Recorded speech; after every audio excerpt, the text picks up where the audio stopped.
नमस्कार दोस्तों, आप सभी का फिर एक बार स्वागत है हमारे YouTube चैनल ज्ञान मंदाकिनी में। आज हम लोग बात करने जा रहे हैं मनुष्य को इस संसार से परलोक को जाते समय शरीर को छोड़ने से पूर्व कैसा कष्ट भोगना पड़ता है और पापी मनुष्य को मृत्यु प्राप्त करने के पश्चात यमलोक की यात्रा किस प्रकार से करनी पड़ती है, इसके विषय में आज हम लोग सुनने जा रहे हैं। दोस्तों, सुकृत या दुष्कृत को भोगकर अपने जीवन भर किए हुए कर्मों के कारण मनुष्य को वृद्धावस्था में व्याधि उत्पन्न होती है।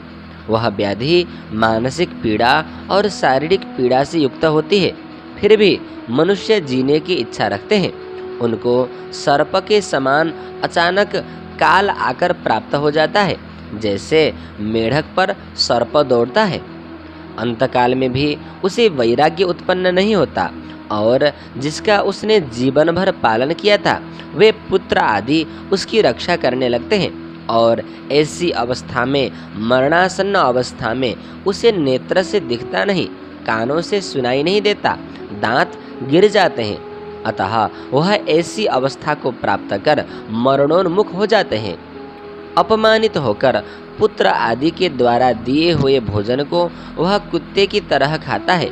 शरीर रोगयुक्त है, भोजन जो करता है वह पचता नहीं, अल्पाहारी हो जाता है एवं शरीर में चलने की शक्ति भी कम हो जाती है। प्राणवायु निकलते समय आंखें उलट जाती हैं। कफ के अधिक होने से नाड़ियां सब बंदसी हो जाती हैं। खांसी और श्वास के समय परिश्रम के कारण कंठ में घुर घुर शब्द होने लगता है। उसकी चिंता से उसके बंधुगण चारों ओर उपस्थित होते हैं। उनके मध्य में सोया हुआ वह व्यक्ति काल पास के वशीभूत होने से बोल भी नहीं पाता है। अपने जीवन के अंतिम समय तक अपने कुटुंब के भरण पोषण में मन को लगाया हुआ अजितेंद्रिय पुरुष मरण समय की वेदना से मूर्छित हो जाता है और बंधुजन के रुदन करते समय वह मृत्यु को प्राप्त हो जाता है। भगवान विष्णु कहते हैं, हे गरुड़, मृत्यु के समय में उस मरणासन्न पुरुष में दिव्य दृष्टि उत्पन्न होती है। अतः संपूर्ण जगत को वह एक रूप समझता है, किंतु बोलने की शक्ति नहीं रह जाती। उस समय समस्त इंद्रियां नष्ट हो जाती हैं और चैतन्य भी जड़ रूप हो जाता है। उस समय यमराज के दूत के समीप आने पर उसके प्राण निकल जाते हैं। उस समय अपने स्थान से प्राणों के चलने पर एक क्षण में कल्प प्रमाण अत्यंत भयानक कष्ट होता है।